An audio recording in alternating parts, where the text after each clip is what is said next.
샬롬. 한 주간도 잘 보내셨나요? 우리 지난주 이사야서 12장 1절에서 6절 말씀, 하나님은 구원이시라 라는 주제로 우리 목장 나눈 공과 함께 이야기하도록 하겠습니다. 오랜만에 여러분들과 찾아뵙는데요.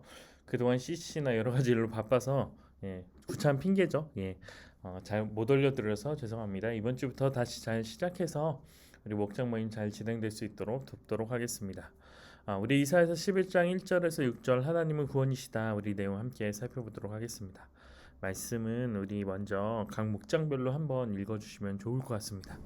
오늘 마지막 이제 이사야 12장 1절에서 6절은 우리 감사시로 이루어져 있는데요. 짧죠?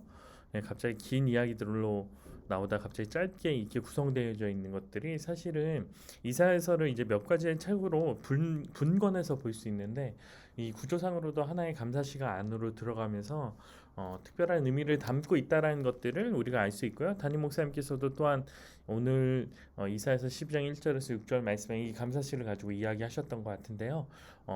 특별히 이 12장을 끝으로 이제 이사야서의 어떤 강의는 좀 마무리 짓고 다시 새로운 말씀을 하시다가 이어서 하겠다고 말씀하셨던 걸로 기억하고 있습니다. 그래서 오늘 말씀은 이 감사에 관한 이야기들을 우리 이야기할 텐데요. 오늘 진노에서 돌이키시는 하나님에 대해서 첫 번째 이야기할 텐데, 하나님의 진노가 이제 이사야서에 잘 드러났죠. 그들이 하나님을 떠났고 하나님을 배반하였고 또 하나님의 민족을 이제 핍박하였던 그 모습이 이제 나와 있는데요. 특히 이 세 개의 나라를 중심으로 이루어져 있죠. 북이스라엘, 유다, 아수르, 이 모두 다 하나님께서 멸망시키시고 이후에 이 소망에 대해서 이야기하는데, 이제 가장 중요한 것들은 뭐냐면 이 소망이 우리에게 어떻게 주어질지에 대해서 사실은 하나님께서 말씀하신다는 거예요. 그런데 이 소망이 이루어지는 방식이 하나님의 구원의 방식과 이루어져 밀접하게 연결되어져 있습니다. 이제 당시에 있는 사람들에게 있어서는 어떤 나라의 회복이나 이스라엘 유다 왕국 다윗 왕조죠. 다윗 왕조의 회복에 대한 이야기를 다루고 있을지도 모르지만 우리에게 있어서는 이 하나님의 구원의 방식에 대해서 이야기하고 있다는 거예요. 오늘 우리가 읽은 12장 1절에 보면 이런 말씀이 있습니다. 그날에 내가 말하기를, 여호와여, 주께서 전에는 내게 노하셨사오나 이제는 주의 진노가 돌아섰고 또 주께서 나를 아니하시오니 내가 주께 감사하겠나이다 할 것이니라. 이 12장 1절에 보면 이런 말씀이 있어요. 하나님께서 돌아서셨는데 이 돌아섬에 대한 근거들을 이야기하고 있지 않아요. 그 말은 무엇이죠? 하나님이 주체가 되어서 이게 돌아섰다는 거죠. 어떤 우리에게 인간에게 어떠한 근거들이 있기 때문에 하나님께서 이렇게 하신 것들이 아니라, 하나님께서 우리의 삶에 어떤 이유들이 있어서 돌아서신 것들이 아니라, 하나님께서 우리에게 그런 근거들과 이유들을 찾을 수 없음에도 불구하고 하나님께서 이제 돌아서서 소망을 허락해 주신다는 거죠. 그것이 사실은 구원의 문제하고도 밀접하게 연결되어져 있습니다. 하나님께서 우리를 용서해 주셨는데 그 용서의 대가와 방법들을 우리가 곰곰이 생각해 보면 사실 우리는 알고 있죠. 예수님이 그렇게 하셨다는 것들. 근데 우리 구원의 문제를 놓고 생각해 본다라고 말해 본다면, 사실 우리에게 그렇게 구원받을 만한 이유가 없음에도 불구하고 하나님께서 우리를 구원해 주셨다는 것들을 알 수 있습니다. 그런데 이 우리를 구원해 주시고 용서해 주신 것들에는 사실 대가가 필요해요. 그런 하나님의 대가에 대해서 우리가 한번 이야기해 볼 텐데요. 레위기 17장 11절에 이렇게 써 있습니다. 육체의 생명은 피가 있음이라 내가 이 피를 너에게 주어 제단에 뿌려 너희의 생명을 위하여 속죄하게 했으니 생명이 피에 있으므로 피가 죄를 속하느니라. 이 어떤 죄의 회복의 문제는 이 구약 시대 때는 항상 이 피의 문제와 결부되어져 있다는 거죠. 왜냐하면 우리가 잘 알다시피 죄의 삭은 사망이잖아요.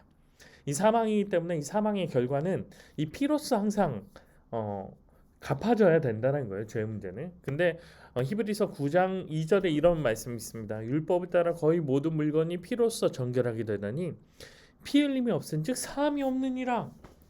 구약과 신약 동일하게 이야기하고 있어요. 피 흘림이 없으면 사함이 없다라고 우리에게 이야기하고 있다는 거죠. 그 말은 무엇이죠? 죄의 대가가 응당 필요한데 그 대가의 방식들은 다른 것들이 아니라 와서 빌고 어떤 물질로 대신하고 어떤 내가 선한 일로서 이 대가를 대신할 수 있는 것들이 아니라 구약과 신약에서는 피가 필요하다고 이야기한다는 거예요. 그래서 하나님께서 이런 대가를 지불하셨는데, 우리가 지불을 못하니까 하나님께 지불하셨죠. 이사야서 53장 11절에 이런 말씀이 있습니다. 그가 자기의 영혼에 수고한 것을 보고 만족하게 여길 것이라. 나의 의로운 종이 자기 지식으로 많은 사람을 의롭게 하여 또 그들의 죄악을 친히 담당하니라. 우리가 잘 알다시피 이 피의 대가는 예수님께서 십자가로서 당담하셨다는 거죠. 그렇기 때문에 그리스도인들에게 있어서 감사의 문제, 이 감사, 오늘 12장 1절에서 6절에 이 감사시인데, 이 감사의 근원은 사실은 하나님께서 우리 어떻게 해주셨기 때문에 어떤 우리 내 삶에 어떤 구체적인 어떤 물건들을 주셨고, 내가 고민하고 있었던 삶의 문제들을 해결해 주셨고, 나의 자녀의 문제들을 주셨고, 내가 갖고 있는 오래된 고민들을 해결해 주셨기 때문에 우리가 감사하는 것들이 아니라, 우리의 감사는 근거 없는 구원을 이루신, 우리의 삶에 어떤 새로운 목적과 방향을 주신, 그리고 죄악된 우리의 삶을 이제 하나님의 백성으로 살아갈 수 있는 그 근거 없는 구원을 이루신 하나님에 대한 마땅한 반응이라고 오늘 본문에서 이야기하고 있다는 것입니다.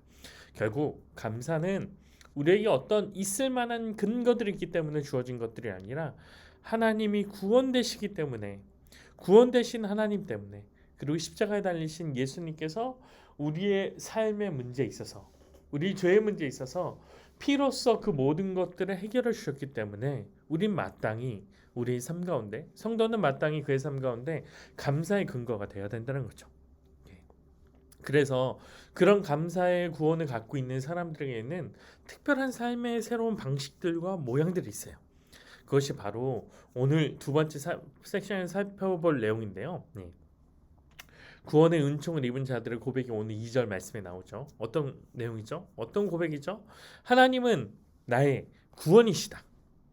이 하나님은 나의 구원이시다라는 이야기는 결국 하나님은 구원 그 자체인데, 임마누엘 되신 하나님, 우리와 함께 하셨기 때문에, 우리와 동행하셨기 때문에, 그리고 우리에게 성육하신 예수님이 있었기 때문에 임마누엘이라고 표현하고 있는데요. 그 내용을 좀 정리하면, 하나님은 우리와 함께 하시기 위해 이 땅에 성육하신 누구를 보내셨죠?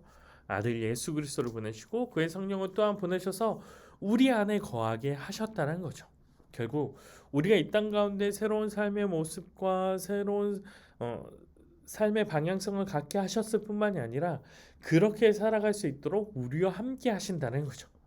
그렇기 때문에 하나님께서 구원을 이루신 것들이 아니라 하나님이 구원 그 자체라고 이야기하고 있다는 것입니다. 그렇다면 구원의 소망을 아는 사람의 삶의 고백은 무엇인가요? 어떤 삶의 고백들이 있어야 되죠? 자, 가장 중요한 것들이 무엇이냐면 다른 것들을 의지하는 것들이 아니에요. 우리의 삶이 세상이 아닌 하나님을 의지하는 삶의 고백이 있어야 된다는 거예요. 이 말이 마치 되게 추상적이고 어떤 막연한 것처럼 들려질 수 있는데, 사실 세상의 많은 것들은 많은 믿음을 바탕으로 이루어지고 있어요. 자, 제가 목장 공과를 녹음한 데가 3일교회 시관 7층이거든요. 근데 제가 이미 7층에 있는 것 자체가 사실은 어떤 믿음을 바탕으로 하고 있어요. 어떤 믿음들이죠? 이 7층이 무너지지 않는다. 이 건물이 붕괴하지 않는다. 라는 그런 믿음이죠.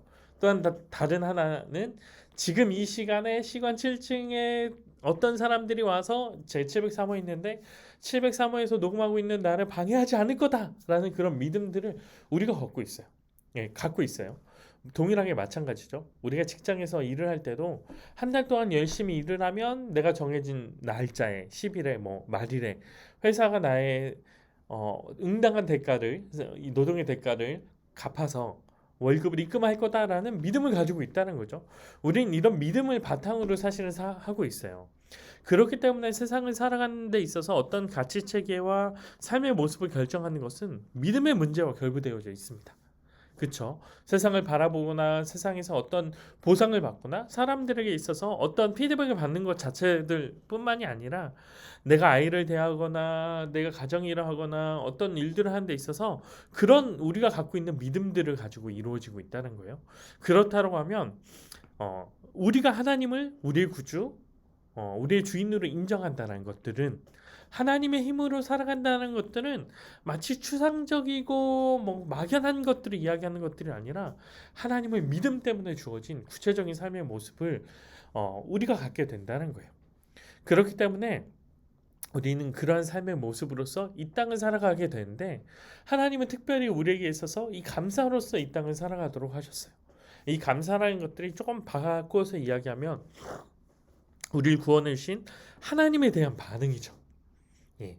하나님께서는 이러한 삶의 반응을 통해서 우리가 이 땅 가운데 하나님의 나라를 세워나가고 하나님을 밝게 빛나게 허락해 주셨다는 거예요. 결국 그런 믿음으로 우리의 삶 가운데 하나님을 의지하며 하루하루 살아가는 사람들을 통해서 하나님께서는 이 땅 가운데 하나님의 삶의 변화와 하나님의 영광을 드러내신다는 거예요. 또한 동일하게 연장해서 이야기하면 하나님 나라를 이루어 가신다는 거죠. 그래서 마지막에 나왔던 우리 이야기했던 것처럼 우리의 감사를 통해 온 세상이 하나님을 높이고 하나님의 이름을 기억하게 된다는 거예요. 미션 처치에 대해서 사실 이야기했는데요. 결국 그 말은 무엇이죠? 그리스도인들이 이 땅 가운데 하나님을 의지하면서 살아간다는 것들은 세상과 다른 방식과 다른 삶의 모습을 이야기하는 건데 또한 그러한 삶의 모습에는 감사가 중요한 한 축을 차지하게 될 텐데 그런 감사하는 삶을 살아간다라고 하면은 주변에 있는 사람들은 우리의 삶을 통해서 하나님을 바라보게 된다는 거예요. 또한 왜곡되어지고 굴곡되어지고 그 다음에 망가졌던 우리의 일터와 어떤 우리의 삶의 자리들이 우리가 하나님의 말씀과 하나님의 가치로 살아가게 된다라고 한다라고 하면은 결국 우리를 통해 왜곡되어지고 굴곡되어지고 구부러지고 망가졌던 것들이 결국 하나님의 뜻으로 바르게 회복되어지게 되고 결국 그 삶의 자리를 통해서 하나님께서 온 세상 가운데 하나님이 어떤 분이신지 나타내시고 하나님의 이름을 기억하게 하시고 무엇보다 하나님의 나라를 이루어 간다는 것들이 지난주 설교 말씀이었습니다. 그 말씀을 우리 목장 식구들과 좀 같이 나눌 수 있었으면 좋겠고요. 이러한 내용들을 가지고 우리 몇 가지의 이제 질문들을 함께 이야기할 텐데 세 가지 질문들이 있는데요. 사실 시간상 다 못할 수도 있습니다. 세 개 중에 하나만 하셔야 되는데 이 모든 질문들을 공통적으로 담고 있는 것들이 있어요. 결국 감사가 구체적인 나의 삶으로 드러나야 된다는 것이고 두 번째, 내가 기뻐한 일과 내가 즐거워한 일과 사실 하나님이 구원받은 우리에게 주어진 그러니까 바꿔서 얘기하면 구원받은 성도들이 기뻐하는 일들이 다를 수 있다는 거예요. 많은 일들에 있어서 감사한다는 것들은 근거들이 있어요. 누군가로부터 원하는 선물을 받거나 누군가부터 원하는 것들을 받을 때 우리는 감사할 때가 참 많이 있는데 그런 것들이 아닌 우리이기 때문에 그렇다라고 하면 우리가 감사해야 될 이유들과 기쁨을 누리는 방식들이 전혀 달라야 된다는 거예요. 옛날에는 남편이 나한테 좋은 선물을 줬기 때문에 기뻐하는 것들이 아니라 때로는 좋은 선물이 없다 하더라도 하나님 앞에 기뻐할 수 있는 그런 이유들과 근거들이 우리에게 있어야 된다는 것입니다. 전혀 다른 믿음을 가짐으로써 하나님 때문에 전혀 다른 삶의 모습을 이야기한다는 거죠. 그것들을 좀 많이 나눌 수 있었으면 좋겠습니다. 이제 연말이 점점 가까이 오고 있는데요. 우리 연말 가운데 하나님의 은혜가 우리 모두 가운데 있기를 간절히 바라고요. 무엇보다도 간절히 원하는 것은 우리 목장 가운데 하나님의 은혜가 풍성하게 넘칠 수 있길 간절히 소망합니다. 다음 주에도 하나님의 은혜로 말씀으로 우리 함께 볼 수 있길 바랍니다.